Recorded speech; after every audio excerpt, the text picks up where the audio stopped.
entend souvent dire que voyager est la plus belle des expériences. Prendre un avion, partir au loin, découvrir de nouvelles cultures et de nouveaux paysages. Mais est-ce qu'on a vraiment besoin d'aller aussi loin pour s'amuser et faire de belles rencontres, surtout quand on n'a pas forcément les moyens? Parce que je pense qu'on peut vivre de belles aventures sans aller à l'autre bout du monde, j'ai décidé de passer 48 heures dans différentes villes de France.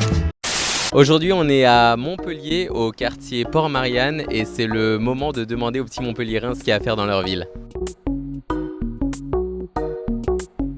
Du coup, c'est quoi les grands incontournables, les choses à voir et à faire à Montpellier? On a l'Arbre Blanc. Le bassin Jacqueur, du coup, qui est, je trouve, magnifique. Pas très loin, il y a le lac du Salagou. Il y a le Pérou en ville. J'adore aussi le quartier Saint-Roch. Le musée Fabre qui a une belle collection. Le marché du Lez. Visiter les jardins du Pérou où on peut y trouver l'Arc de Triomphe. Saint-Guilhem-le-Désert, la ville est magnifique. Les jardins de plantes. Est-ce qu'il y a des bars où vous aimez traîner en particulier ou des cafés où vous aimez aller? Le Barberousse où est-ce qu'ils font du planteur qui est vraiment bon. La brasserie des Frangins. La Alhambra, ils ont des cocktails vraiment pas chers et c'est une ambiance un peu espagnole. Ma première cantine sur la plage Jean Jaurès. Les garçons. Tu m'as dit Charlize. Est-ce qu'il y a des bons spots de baignade, des endroits incontournables? Le plus proche c'est Carnon je pense. Je dirais le Petit Travers. Cascade de la Vis. Le Cresse. La Grande Motte. Le fleuve et c'est beaucoup mieux que la plage.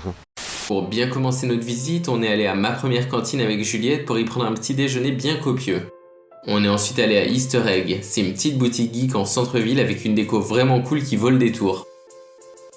Pour moi, Montpellier, ça s'est souvent résumé au Fizz ou au groupe de rap 7 et Match.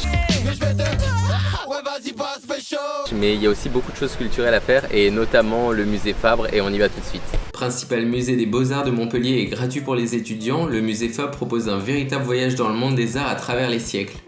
Pour se déplacer en ville, plutôt que de prendre le tram, on a préféré louer des vélos. Ça coûte que 50 centimes de l'heure, je crois, et c'est assez pratique pour se déplacer en ville. On a roulé le long du Lez pour arriver au marché dont on nous avait tant parlé. C'est un espace super sympa qui regroupe buvettes, restos, petits commerces et espaces de jeu. On en a même profité pour y faire une petite pause déj. Après ça, on s'est rendu à l'espace brocante où on a essayé de trouver un nouveau style vestimentaire à Juliette.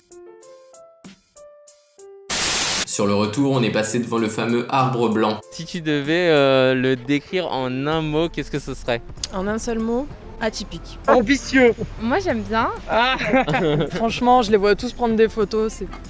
Je comprends pas pourquoi. Non. Moi j'aime bien, je trouve que ça a son petit style. Surcoté.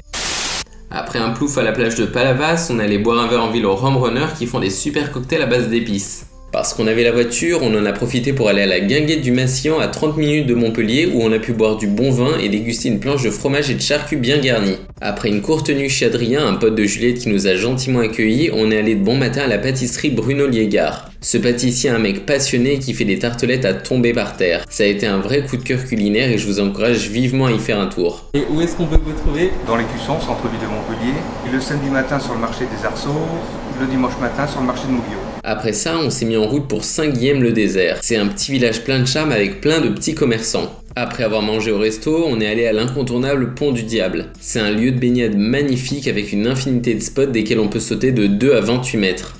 De retour sur Montpellier, on en a profité pour se balader sur les places incontournables. On est passé par l'Arc de Triomphe et la promenade du Pérou où des inconnus nous ont initiés au Kendama. On a également fait une halte au magnifique jardin des plantes qui donne l'impression d'avoir quitté la ville. On est aussi passé par hasard devant la cathédrale Saint-Pierre qu'on a visité le temps d'une prière. Petite prière pour qu'on comprenne enfin les paroles des chansons d'Aya Nakamura. C'est pas fort, là j'ai pas le time pour toi. En se baladant en ville, on a aussi découvert l'amour de Montpellier pour les fontaines en tout genre, si bien que j'ai voulu me faire baptiser. Le soir, on a pu constater que les petites places pleines de bars et de restos ne manquaient pas. On a fini par se poser au Loup pour y manger un morceau avec un petit fond musical.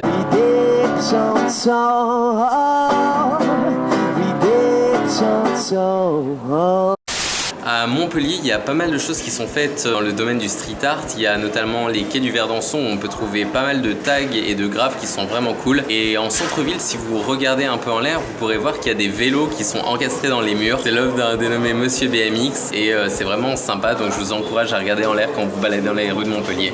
Les 48 heures à Montpellier sont passées super vite. En attendant, si la vidéo vous a plu, n'hésitez pas à la liker et à la partager. Et n'hésite pas à t'abonner à ma chaîne YouTube, ça m'encouragerait à faire plein d'autres épisodes. Bisous!